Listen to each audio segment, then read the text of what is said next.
ready to go. I knew that you were. I got district issues. Okay, let's go. So, what Madam Chair, before we start, Oh, yes. the clerk has some corrections on the agenda itself in Okay. terms of council districts. We can go through that real quickly first. For the record, item number 2, the council district should be Council District 12.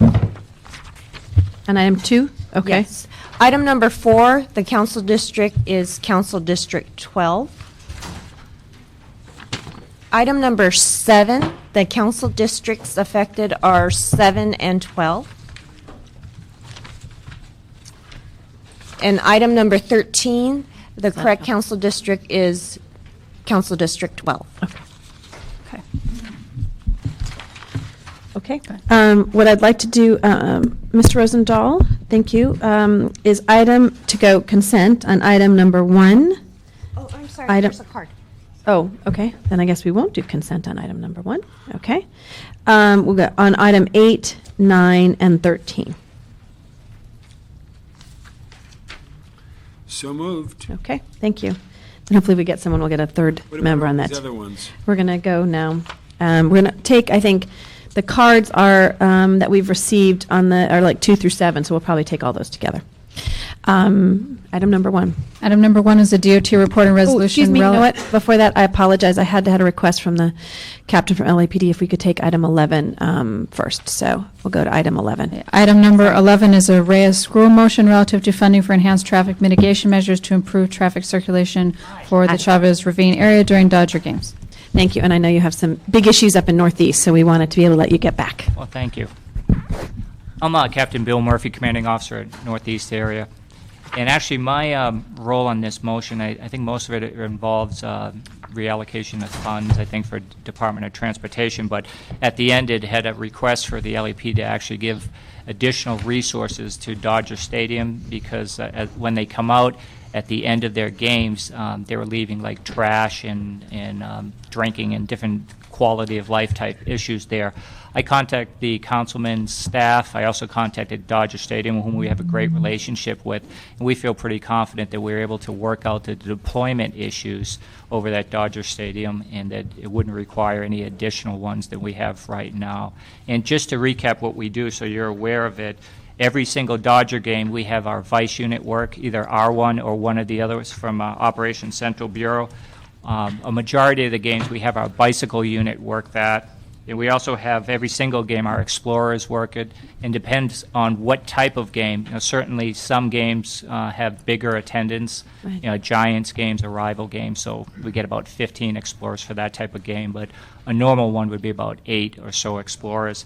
Every game also has General Services Department police officers, usually between 1 to 2 units at that game.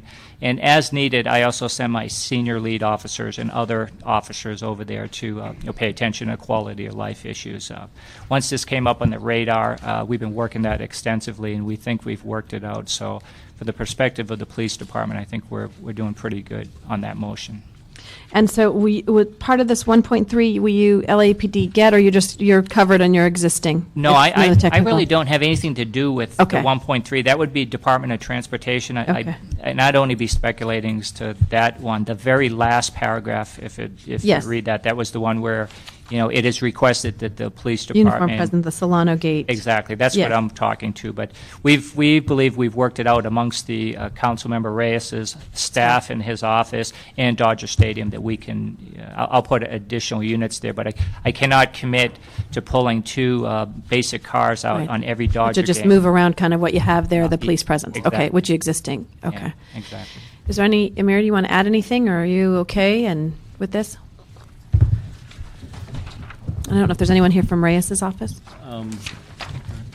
Yeah, we have somebody. Good morning, Amir Sadati, Assistant General Manager, LADOT. This is actually the 3 paragraphs, or the 4 paragraphs before the paragraphs with the LAPD has been a routine item that this is the second year where Los Angeles Department of Transportation, special events, and traffic officers are helping the Dodgers with their most of their games, and the Dodgers have agreed through this memorandum with us to pay for those services. So the portion, again, when Council Reyes' office contacted us, I told them that our parking enforcement or traffic officer are not able to handle some of the issues that's been brought up, that's really falls into the purview of the police department, and hence they added the paragraph in the motion for them to handle that. So from DOT's perspective, it's been working great with the Dodgers. They have paid us last year, and this is just a mechanism, again, for them to pay for those additional services from the transportation perspective. Did we have those services before and they weren't paying for them, or we kind of have? This is actually, we had what was more of a standard traffic officer deployment and some engineering. So this is on games that have, I believe, 30+ thousand participants. Then we have additional officers. We close more streets, and also more engineering's involved, and that's what they're paying for, those additional services. And I've heard the shuttle, I don't know, is working really well. Is that, I see Jim behind. Yeah, Jim's here, and the shuttle is working great. Pretty much the numbers are increasing every time for every game so far, so that's been a real success, and thank you for your leadership on that. Yeah, that's right. Let Good. me just say something on that, because I was against us picking up the tab. I think the Dodgers are wealthy enough that they could have paid for it. It's a short-term period right now, correct? This is a model or a demonstration? Because I want the Dodgers to pick up the tab if everybody's going to the game. Jim Lefton is here. Maybe, Jim, you're more familiar with the program. Now that Manny's there, we want Manny to be Manny, and we're going to win the World Series, and we got our new Babe Ruth, and I'm really excited. Jim Lefton with the Department of Transportation. You're correct. This 2-month operation was intended to be a demonstration to determine whether there's a demand. It was understood that as we go into next season that we'll have to look at all options in terms of providing the service and funding, and also looking into advertising opportunities to help buy down the cost. The shuttle is doing very well. We started off with around 400 to 500 passengers per day, which was already higher than what the Dodgers carried in 2004. And with the Manny Ramirez trade this past weekend, we were over 1,200 boardings a day. So it is growing at a very high rate, and we'll have to see where that ceiling is, but it's doing very well. Okay, my bottom line is I don't want taxpayers paying for this. The Dodgers are a great group, and they're going to go onward and upward, but I just think it's wrong. And I voted against it, and I know it went through council, and whenever I wasn't looking the right way, probably unanimously, even though I wasn't for it. Understood. It's a legitimate issue. So we'll get back on this Yes. so that when we finish After the this season, season. we're all going to be really happy that they'll find a way in which they can fund it, or advertising on the buses or whatever. But I would rather have a dash in my district taking my folks who can't afford to get from Mar Vista Gardens to the Venice Clinic than assisting. I like the idea of the shuttle, don't get me wrong. It's just who pays for it. That's all. Understood. Okay. And the question is that each dash service costs about $250. This is about $70, and we were going to ask them to see how they were on their marketing, because I know they've done a lot of marketing, what the value of that marketing was. And I know we've asked the MTA, Rita and I talked about this the other day, about getting the MTA also to have a bus that normally goes up there, because there is a park and other things that not even necessarily having to have it be a special shuttle. So Each dash costs about $1 million a year to operate if you have 4 vehicles in service. I will add that the cost for the last 2 months of the season for the Dodger shuttle is about $70,000. If you're looking at a full season with the expected increase in the charter bus rates, because we have a new contract being let, we're looking at a significant bump up in costs. So your issues are going to definitely come to the front as we talk about next season. next year, okay. We'll make sure that as soon as the season's over, we I come just back. love it. Don't get me wrong. It's just that they should pick up the tab. Okay, and I think with that, we'll adopt this motion before us. And Mr. Reyes is fine. I just wanted to make sure you all were okay with the agreements that had been made. Okay, so we'll adopt this. Thank you very much. Thank you, Captain. Thank you. So we'll go back to item number 1. Item number 1 is a DOT report and resolution relative to establishing an overnight parking district, number 532, for the Sunset Boulevard area. If you could, we do have one public speaker card. Peggy Lee Kennedy. As I said, welcome back.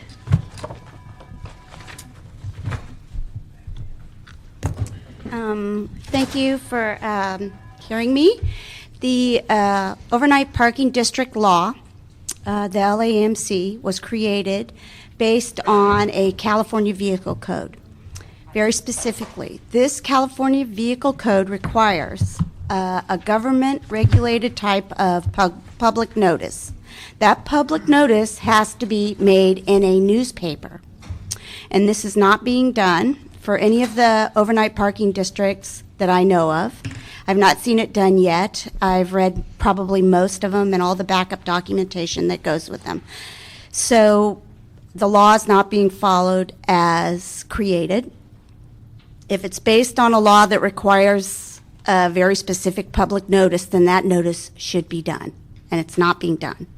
And I spelled that out in my public comment. I gave you copies of the laws, the California Vehicle Code, and the government regulation. It's pretty specific, and it tells you it has to be in a broadly distributed newspaper 10 days before action. And also I wanted to say, since I have a whole nother minute, I read all the backup documentation that goes with this, and the Department of Transportation says that there is a lack of residential parking, which is the intent of the California Vehicle Code. But that is not the intent of the letter that was written by the requester for the OPDs. If you look at the requester's letter, it specifically says to remove the motorhome people out of that area. And that is not the intent of this law at all. It's about parking. And unfortunately, most of the housing that is created in Los Angeles, the city of Los Angeles, is being created for people that make over $100,000 annually, probably more than that. And even in the Elements report done by the mayor, it even says that the majority of the housing built between 98 and 2005 is for above moderate housing. So where are people supposed to stay if they can't afford to live in the housing we're creating? Thank you. Thank you very much. Thank you for your letter. I don't know if the city attorney would like to comment at all on the piece about public notice. Well, we appreciate Ms. Kennedy's bringing any of these issues to our attention. We do not believe that there is anything infirm in the ordinance that established the overnight parking districts, and we believe that the ordinance itself was in conformity to appropriate legislative adoption. We will take a look at whether or not, as we then move forward to individual resolutions, because we don't adopt these OPDs by individual ordinances. We adopt them by resolution. This issue's never really come up before. So what I think our office will do is look at, as we form the specific OPDs at the request of the council office, whether it would be advisable for us to make this additional notice so that there is yet more notice and outreach going out to the public, whether or not required. But we will take a look at that. On the PPDs, is that the same as? It is not. It's different. Okay.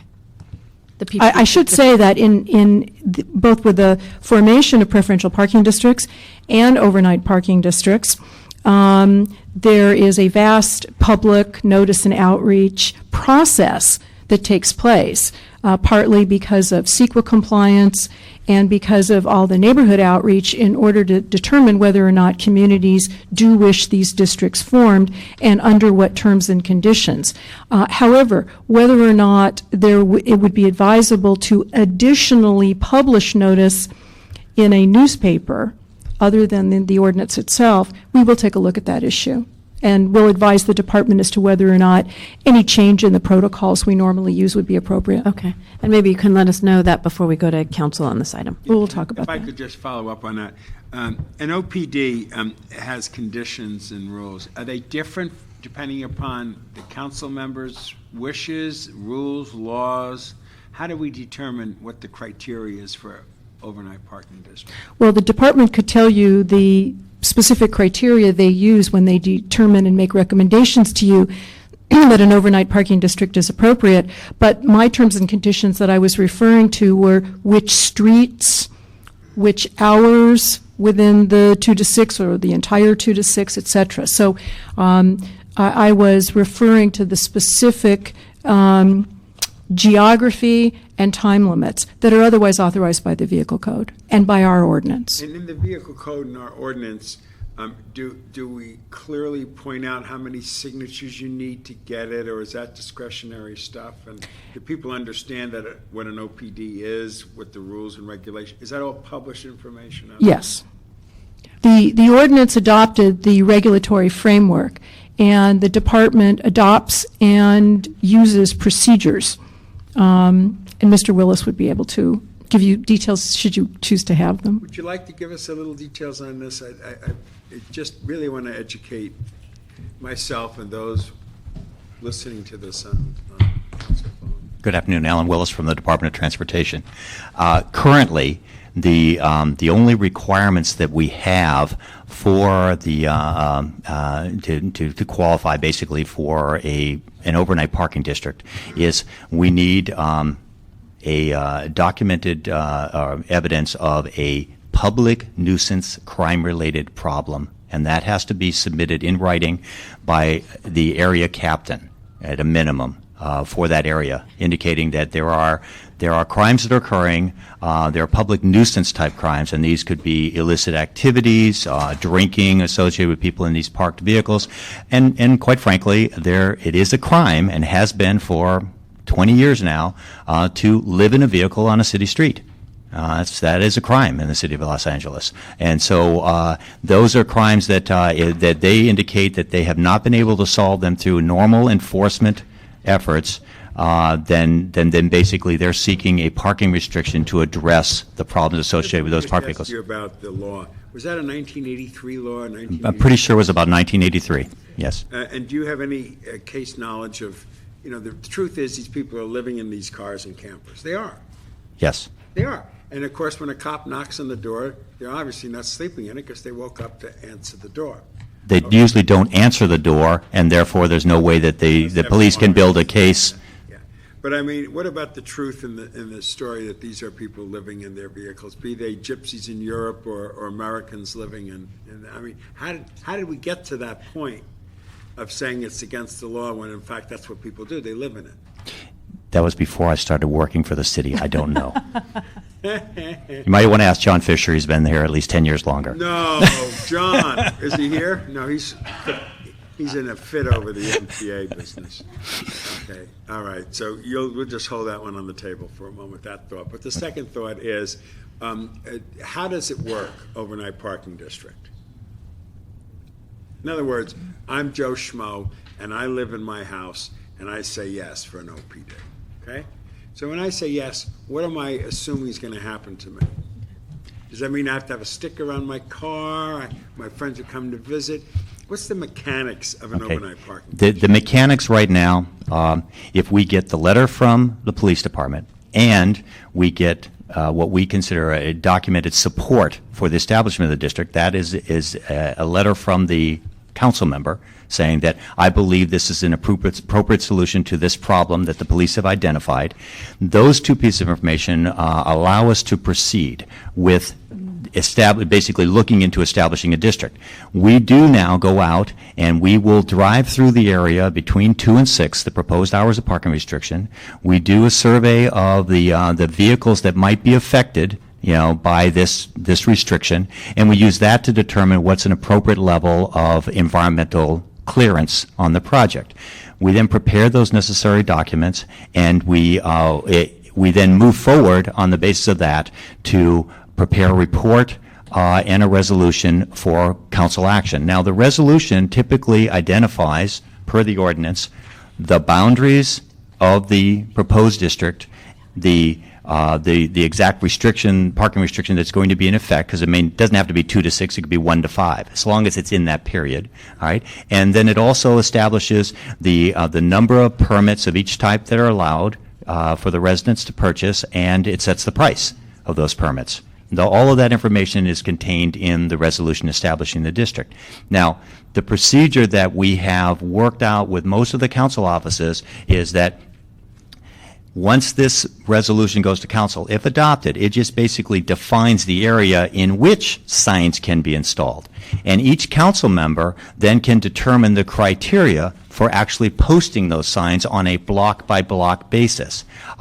Some of the, I think your council district is one where you actually have two requirements that must be met. You have to have 2/3 of the residents on a block signing a petition in favor of installing the signs, and the matter has to go before the Venice Neighborhood Council, if it's in Venice, with a support and action of their part supporting that. So that has the public hearing aspect on posting the signs. Now, those 2/3 signatures, are these tenants, homeowners, or both, or landlords of property that have tenants in them? Who is part of that 2/3? What it basically is it's residents. And we actually at one point proposed some draft rules to deal with commercial properties, saying it's the business owners. So the residents, if I have an apartment building with 20 units in there, You've got 20 votes. you have And 20 the votes. 20 residents that Not can one, vote. But you have 20 votes. Yes. And if they vote yes, what would that mean to an apartment dweller if in fact that happened? Okay, then that would be, if you then got the concurrence in your district of the neighborhood council, then we would expect your office to then send a letter to us saying, please post the signs on this block, because they've met all of my criteria. All right.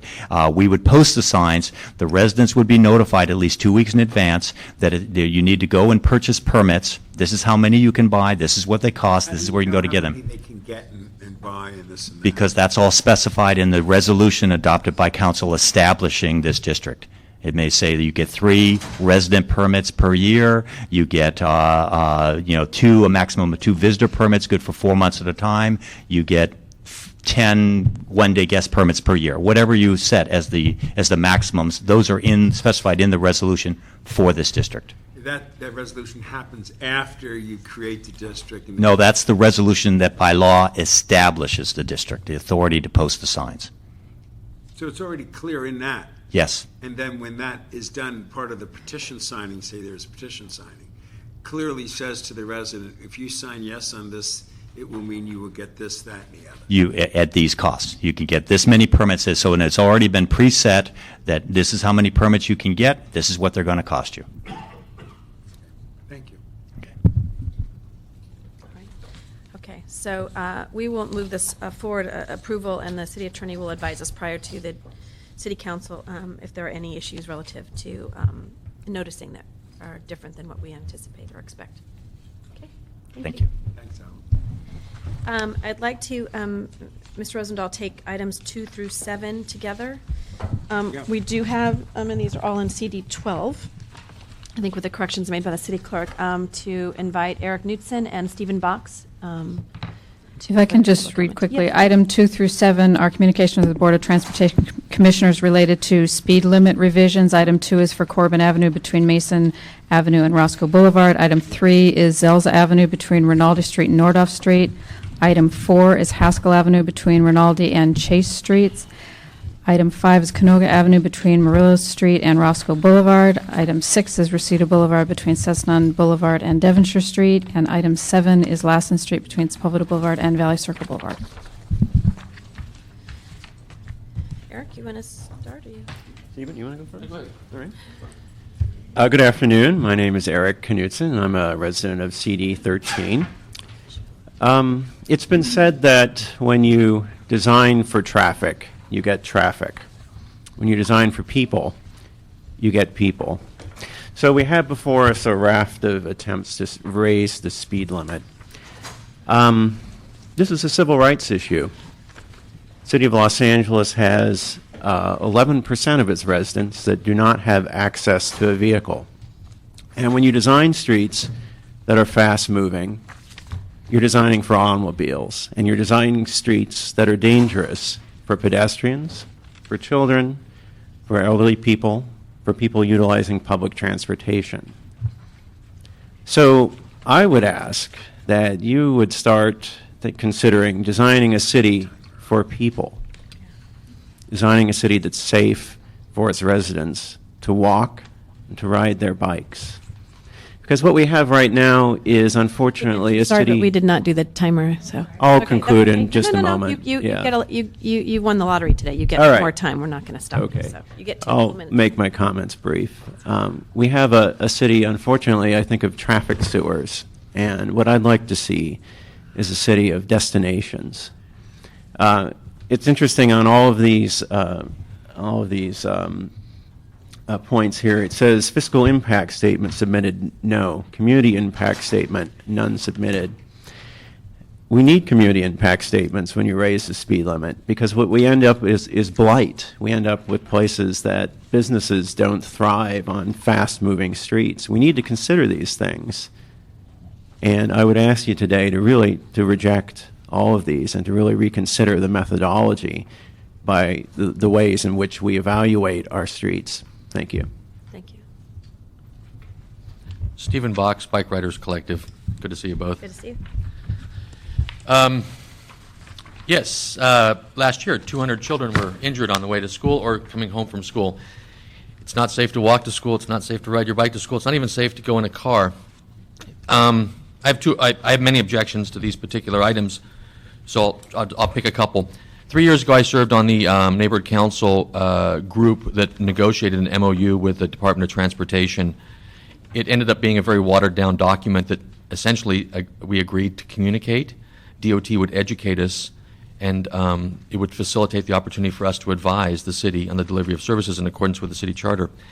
Out of that process, I made some good friends. Hi, John. With senior management at the LA DOT, but we never concluded that MOU. That MOU would have provided that these speed limit increases would have actually gone to the neighborhood councils. They haven't. So that's my first objection. The second one is, Eric and I are both on the Safe Routes to School review panel. We were in session today, but we came over here to appeal to you to do the same thing that you did when you realized you weren't getting money from the state or from the federal funding for Safe Routes to School. You sent a very stern letter to the state saying, let's look at the way we do this. Let's look at the way the process is handled. I'd ask you to send the same letter to the state Department of Transportation with regards to the process for surveying the streets in order to facilitate the use of radar. In other words, this document, the traffic regulations, is from 1996. We're relying on old survey methodology that I would suggest it's full of shoulds also. I don't know why we're relying on it as if Moses brought it down from the hill. It lacks engineering discretion, and we're just boilerplate stamping speed limit increases. I would ask you to add the human element. The thing that concerns me most is in these 6 proposals, it says the injury rate was normal or slightly above normal. And I'm a little concerned that we have such a thing as an acceptable and normal injury rate, and that we're so blasé about it. Anyway, thank you very much. I would ask you to deny these 6 recommendations. Thank you very much. Thank you. Thank you very much, Eric. If we could have the department come up. And is there anyone here from Greg's office? I know I saw John Lee. I got a call from Councilmember Smith's office, and the only request I had is that if you so desire, he would be okay with continuing item 3, which we received an email protest. Yes, which I was about. going to mention that item 3 is definitely going to be continued at least 1 week. Okay. Alan Willis from the Department of Transportation. I have Senior Transportation Engineer Randall Tanagiri here with me. Okay, the thing that we have here is a procedure that is set by state law and must be followed if speed limits are to be enforced by electronic means, i.e. radar. If you don't follow this procedure to set your speed limits, you don't have radar enforcement. You can't really do anything to control the speeds at all that people are traveling these streets. These requests are directly... But you can have a police officer follow. You just can't use radar. You cannot use radar, but the problem is that to have a police officer with the limited number we have in the city, trying to do that and follow them long enough to make it illegal. But there is a way. There is a way. Okay. All right. The other thing is that what we've got here is these are all requests that we checked with LAPD before. First of all, we have to every 7 years by state law resurvey the streets in order to make sure that they are still meet the process and the procedures that the speed limit is still radar enforceable. All right, so every 7 years we have to do that. Before these expire, we check with LAPD and we say, do you still want to be able to enforce with radar on this street? If they can say yes, then we proceed to follow that process set in state law. We survey the traffic. We use that information from the traffic speeds.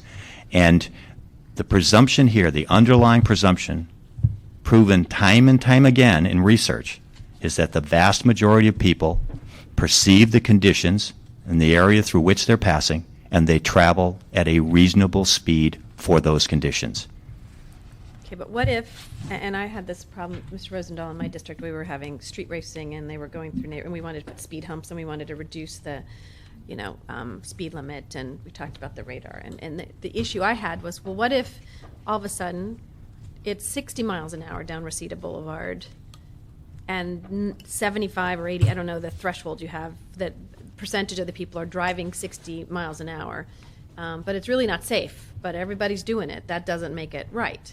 So I guess I'm asking where the tipping point is, just to be able to use radar in a general sense. Not even these streets are unique to Mr. Smith's, but in a general sense, if I'm a constituent, I say, yeah, they drive down, and I was on Tahunga, as you all know, but 2 people were mowed down on Sunday night, and people drive probably much faster than they should on that street, but if that was the average, then and we use radar, they wouldn't get ticketed, but it's an unsafe speed limit. Okay. The way the state law is written is that we go out and we do the survey of the speeds. And let's take your example, and let's say that we find what we use is the speed that 85% of the travel, 85% of the vehicles travel at or below, assuming that there's always 10 to 15% of the people that travel at what we consider an unreasonable rate of speed.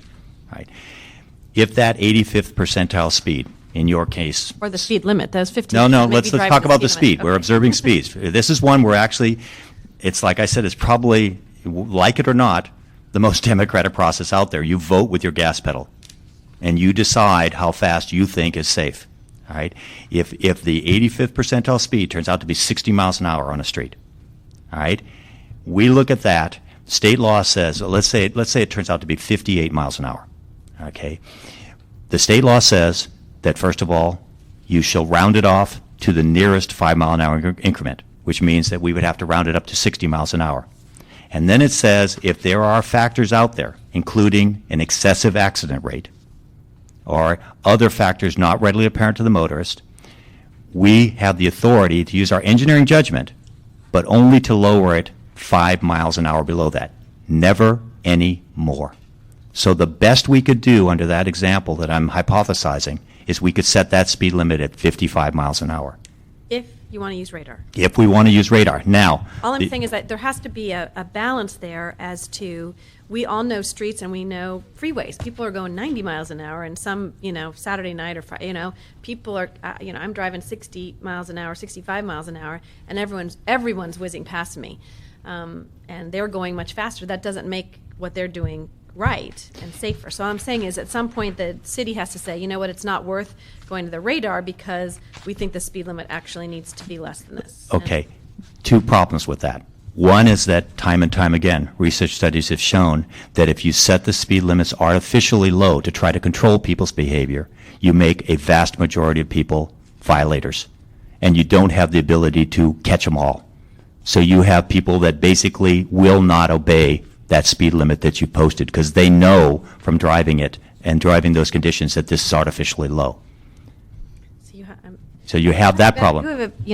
I'd like to be democratic, but more people speed, because they can get away with it. So I don't necessarily think it's safe. And so I guess the only thing I'm asking is there a point in time where the Department of Transportation says, yes, it's 58 miles per hour.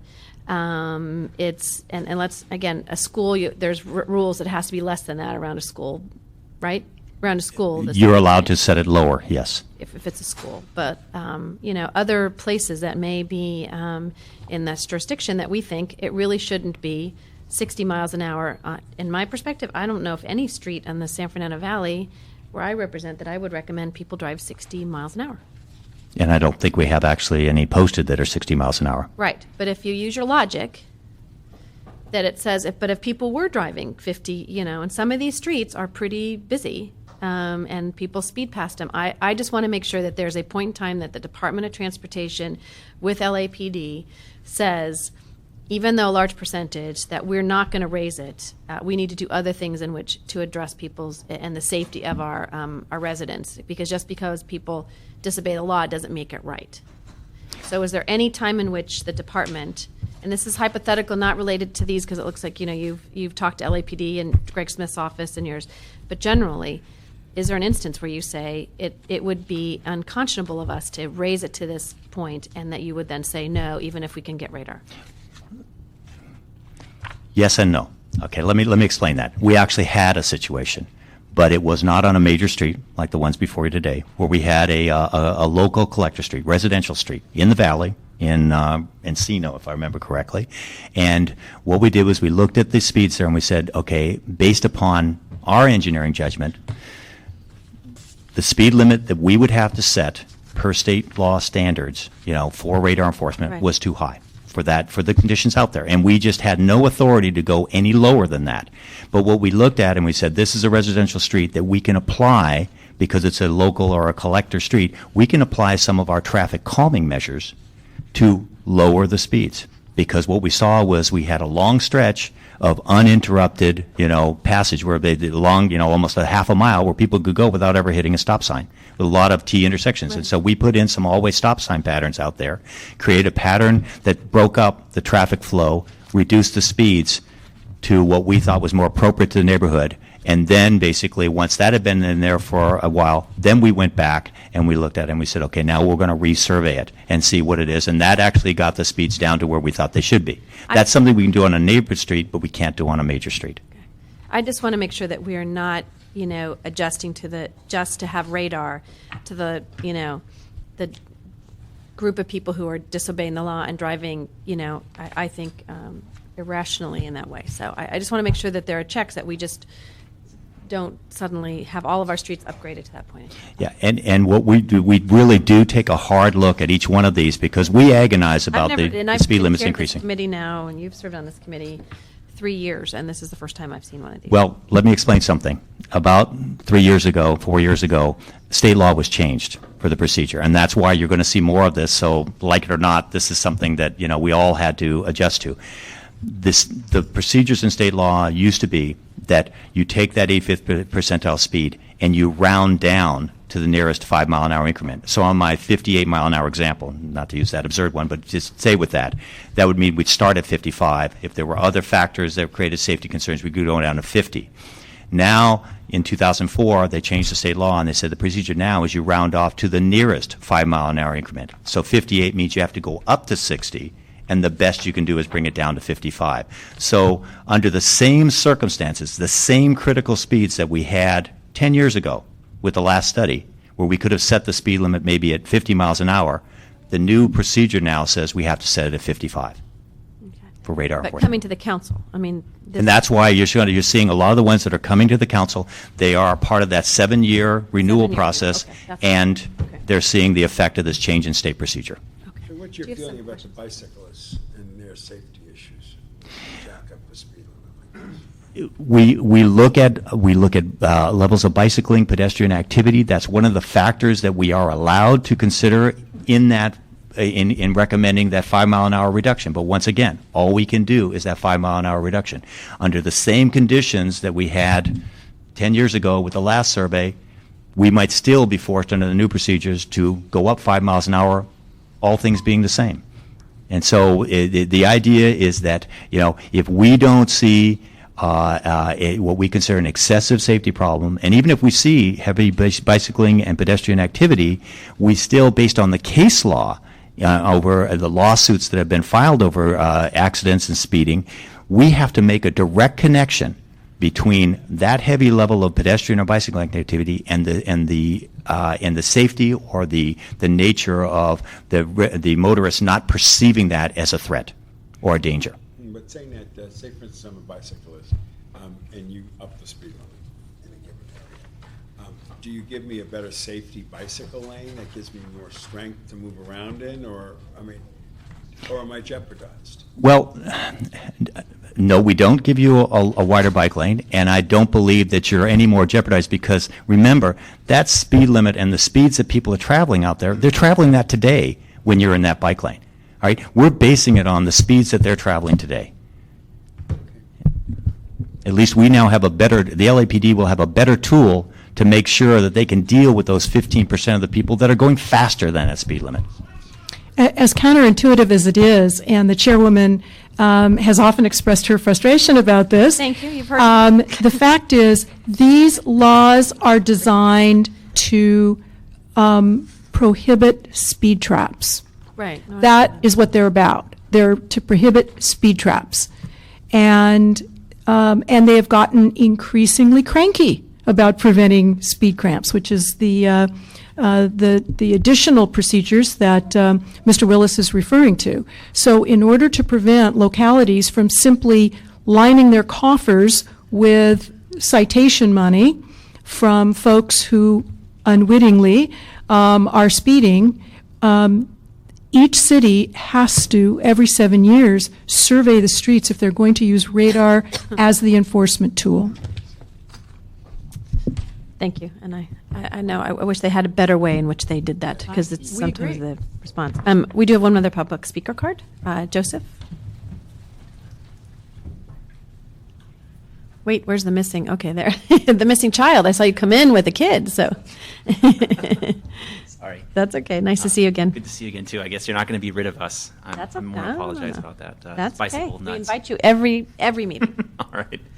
Well, I'm here to address the LADOT's their recommendations to increase the speed limit on these particular streets, and they've cited the MUTCD, the state regulations and recommendations for studying a street and its speed limits. Unfortunately, in just about every one of their reports, you'll notice that there is. So in the MUTCD requirements, there are several stipulations about things that the engineer has the prerogative to assess. Things like, this might have been brought up before, cyclist safety and whether the cars pass through. Sorry, she's not doing the clock. Oh, yeah. Sorry. Sorry. That's okay. Go ahead. You too get extra. Stephen, you were the only one that didn't get the extra time. Sorry. I'm sorry. That's okay. No, go ahead. Well, so in the MUTCD requirements, they give the engineer the prerogative to take into account other things, like a strip of residential housing along the street the speed's going to be increased in, and whether it's going to be safer for bikes. It explicitly says, actually, bicycle safety. So when the DOT states that this is a legal mandate and they're required to do X and they're required to do Y, really what I would ask is to show me the statute. Show me how you can, why is the road designed for speeding? Like every road in this city is designed so that someone driving in the 90th percentile can be safe, right? So that you're allowed to speed. And then when they go out and measure it and everybody is speeding, big surprise, they say, well, that's what's supposed to happen. What we ought to be asking the DOT to do is to measure these streets in a bit different way. There are easy, I'm sure you're familiar with the radius map, 300-foot radius around a project, where you send out a mailer to people to say, there's a development happening in your project. It's not that expensive to mail out maybe 100 feet around a roadway speed, and something like this, a roadway change, a change in the designation of the speed limit, to ask residents, do you know your next door neighbor? Draw a picture on this map of where you feel safe. It's been shown by a sociologist at UC Berkeley in the 70s that people have more friends on streets with slower automobiles. They have a bigger home area of safety. They have a higher quality of life and a better feeling of livability. And that's something that benefits cyclists, but it's something that's bread and butter local politics as well. So people will complain about, I can't get to my work 10 seconds faster, but what we sacrifice for that convenience is quite significant. So I would recommend that these DOT studies, I mean, obviously I'm going to say, ask you not to approve them, but with that, I'll just leave it up to you, and thank you for your time. Okay. Thank you. Thank you very much. And I think, I assume someone from Mr. Smith's office was listening as well and heard some of the concerns raised by you, if there's any changes they would like to make. Can you just, for me, Alan, some look like they're going to 40 and some are going to 50. So it's this on 2 through 7. Are they staying? Could you just, I was trying to look. So Mr. Tanageri has all the files, so he can, if you want to know Okay. the specifics of what changes are being proposed in each one, he can describe So those to you. just correct me if so that on the item number 2, which is the revision for Corbin between Mason and Roscoe, what is that moving to? Is there different sections? Yes. Okay. Well, actually, I've got the report here myself. Okay. What we're recommending here is that for Corbin Avenue, between its terminus at Mason Avenue and Rinaldi Street, that's the northern portion of it, that it be set at 50 miles per hour. That's not a change. That's a new street segment that was built up in Porter Ranch and never had a speed limit. Okay. Okay. Now, So the then- key thing there is to realize that it was, if I remember correctly, not in a residence or business district. It's a multi-lane street. Okay, multi-lane streets that aren't in residence or business districts by default have a 65-mile-an-hour speed limit in the state.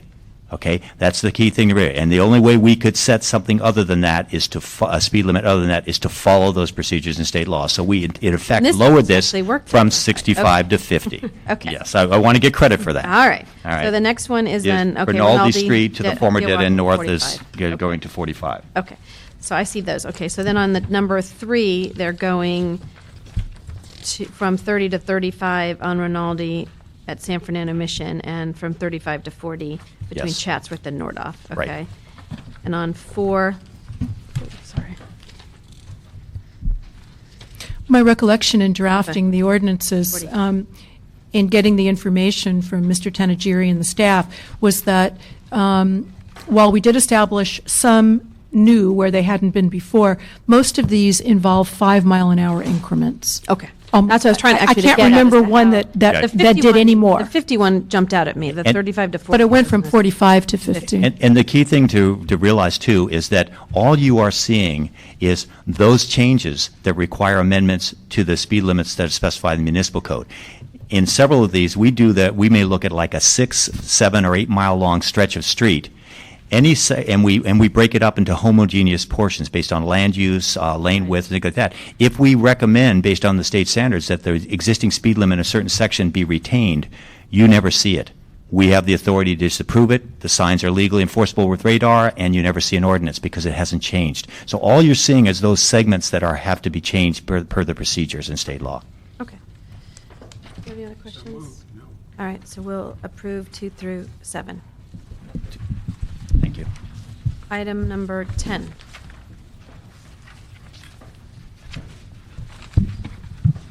Item number 10 is a Gruel Perry Garcetti motion relative to extending the hours of Dash downtown routes on Friday nights. Thank you, and I know we have someone here from Ms. Perry's office, but she's also, see you back there, sent a letter supporting this, and thank her, because I know this is particularly impacting her district. I think, and Mr. Garcetti's, I know that we're looking right now at downtown Dash, so we want to ask you to report back, but is there anything you want to tell us? I know it says here 90 days, I'd like to, 90 days, and before you know, it'll be the end of the year. I think particularly in the holiday time, that's an area where we see more people who are out and they're shopping and they're doing different things.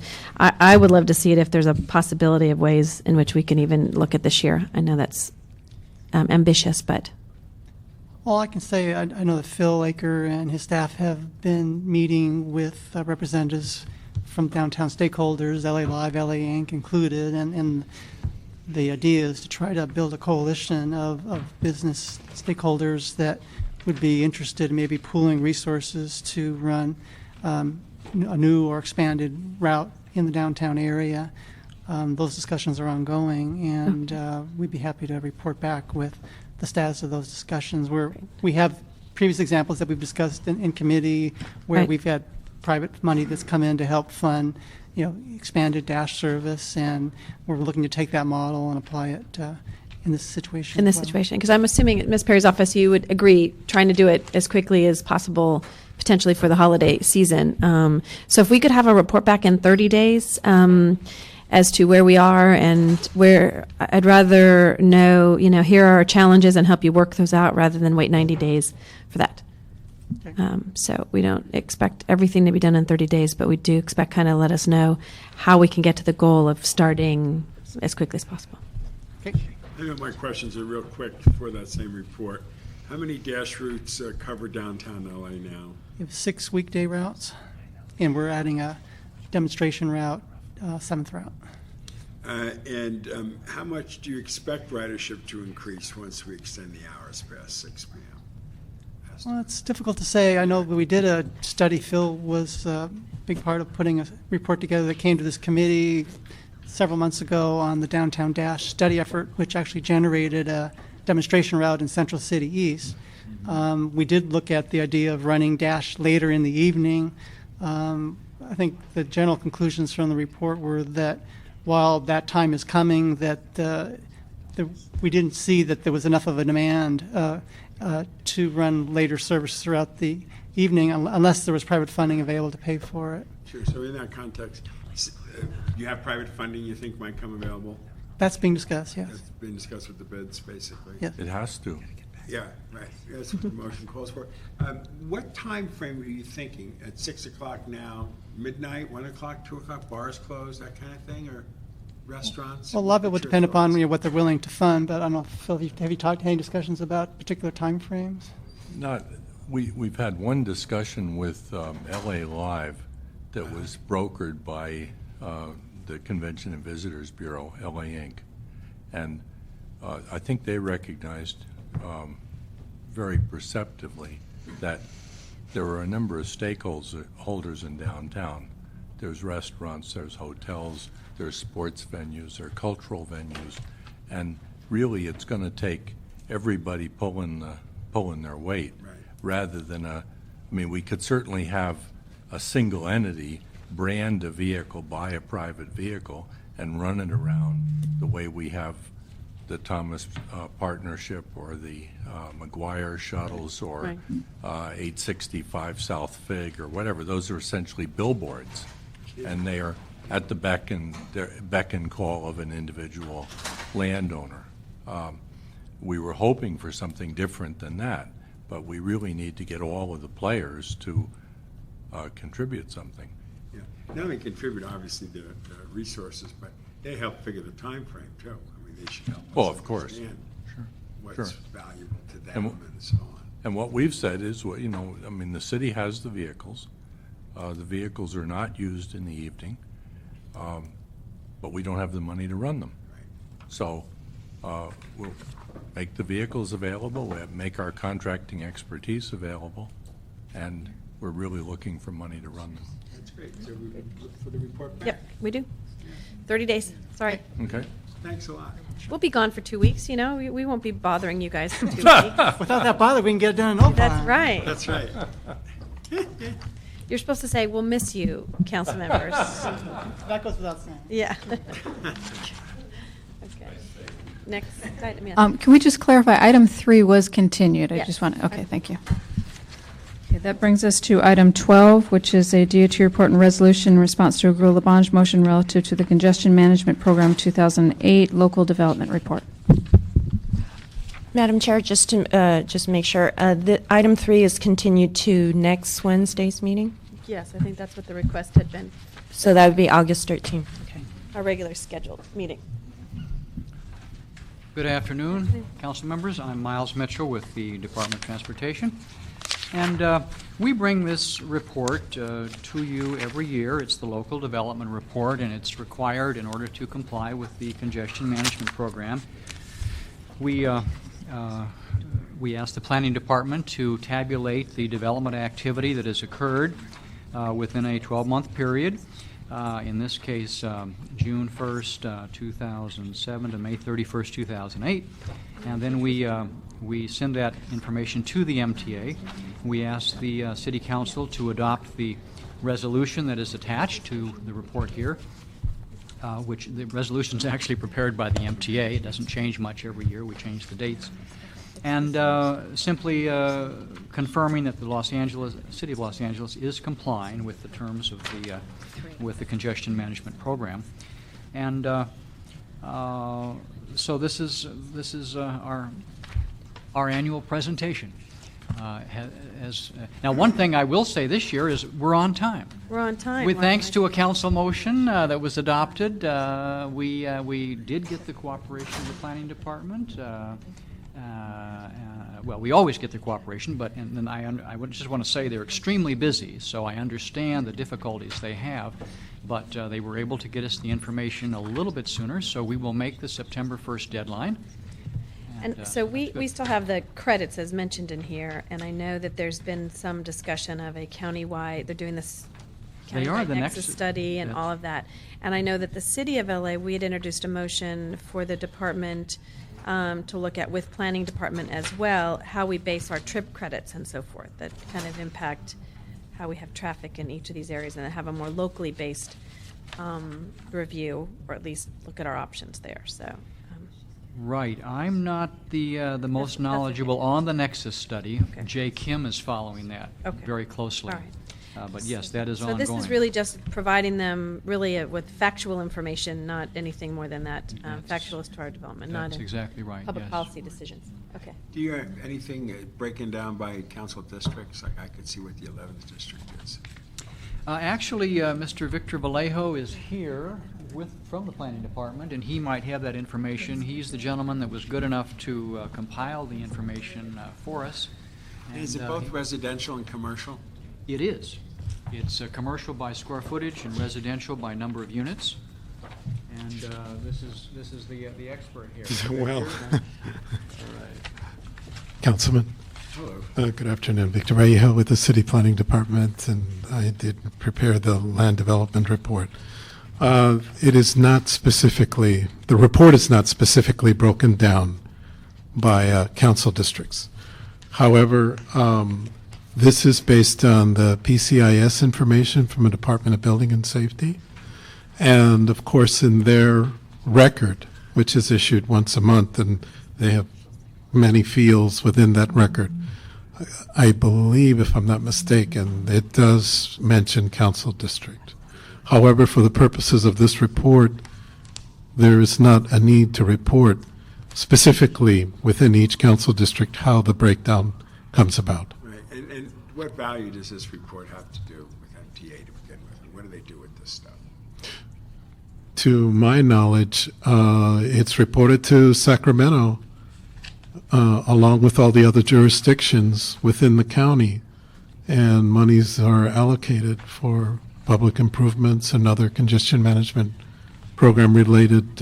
Based on the congestion that might be, like for instance, just to be parochial for a second, my Okay. district is the worst district in the city in terms of gridlock. It's a disaster because we have Santa Monica, and Culver City, and Marina Del Rey. I see. And they all hustle for sales tax, and I get 200,000 to 300,000 car trips into my district. That's I see. one big issue. I see. Which is, thank you, Santa Monica, heart of my district, all my gridlock, most of it's come from you. I see. You take that issue, which is commercial development, and then you couple it with Oh. development physically within the district, in my district, of I see. housing and commercial. Right. And the cumulative effect of this stuff. And I see. people are so fed up. They would like all development to stop so they can get around their neighborhoods, which they can't do anymore. That all adds up in the psychic of the people. Does this do any cumulative effect of some of these projects or any of that kind of stuff? No, go ahead. Did you? I do. I don't want to interrupt you, but I have a response. Okay, go ahead, and I'll see whatever else. Yeah. Right. Go ahead. The, Okay. Councilman, the report that, the summary that's prepared by the planning department shows development activity which is considered a debit in the old system. And then mitigation strategies were credits. So the idea before, this report used to be called the Local Implementation Report until it was suspended in 2003 when the Nexus study started. The Local Implementation Report included both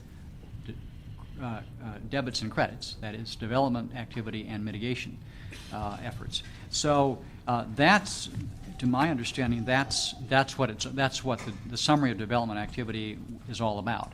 It was the debits to which credits had to be applied, and the City of LA accumulated over 2 million credits under the old regime.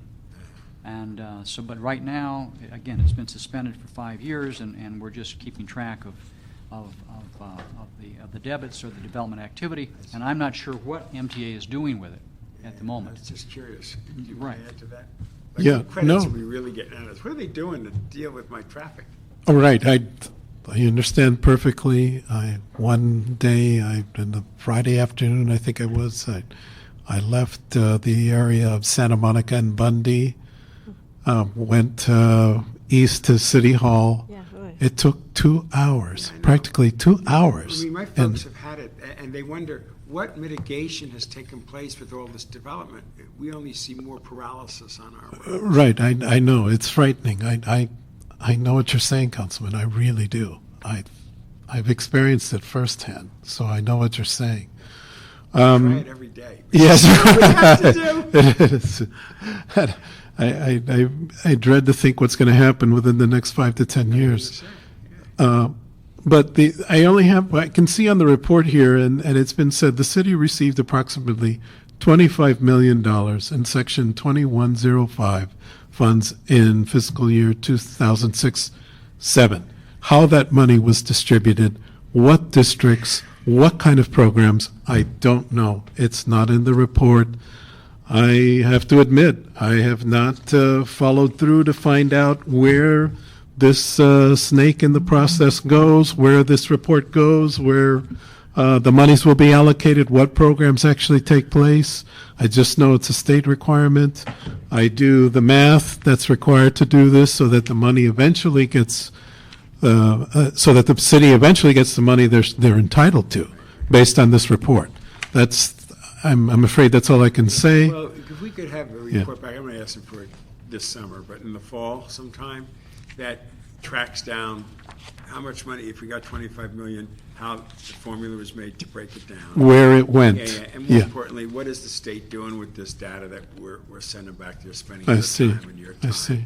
And what does this all mean to us going forward? Because the simple question my constituents have is, we see constant development, we see no traffic mitigation. That's I why see. the citizens in Santa Monica put a ballot measure on, basically because they're just fed up with everything.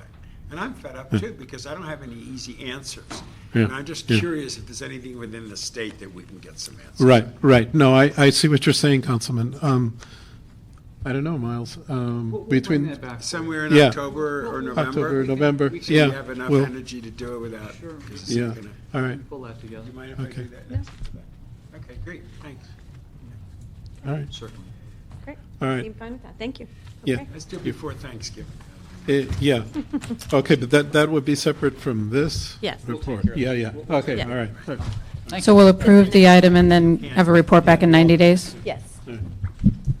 We have one public speaker card, Sung Young Young. Not on this item, but on the general.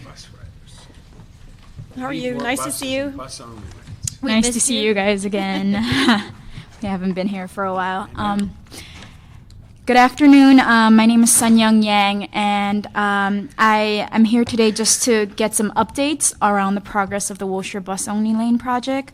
I know back in March at the last Transportation Committee where we discussed the Wilshire Bus Only Lane, there were several concerns that were raised specifically around the progress of the environmental assessment report. And I know both Councilmember Rosendahl and Gruhl, you can recall that LADOT was given 30 days to report back on whether it was feasible for the environmental assessment report to be sped back. And that was in March. And it's almost 5 months, and we haven't heard any progress on it. And if LADOT is here and, if they have any updates on it, that would be great. But, we're kind of getting concerned around like what the developments of that's going to look like. And then we heard about the Senate's approval on the $10.59 million around the federal appropriations for the Wilshire Bus Only Lane. But recently we spoke with Assemblymember Roybal Allard's office, and they had raised some concerns around just the overall progress or lack of progress around the federal appropriations bill. And there's a chance that it might be a continuing resolution that's going to be passed instead of an appropriations bill. So we would love to follow up and around what are the details and updates on that more specifically as well. So anyways, that's my Madam Chair, piece. could I ask this to be on the calendar for next week? Yeah, let's do it on the For an next. update? I don't know if we can do it next week, so we'll see, we'll look and see. We'll look and see at the agenda. Great. Because Yes, we'd I like to agree know with as you. well. I'd like an Yeah. update myself. Thank you. Thank you. Thank you all very much. I guess the other two members didn't make it. So, Caught in gridlock.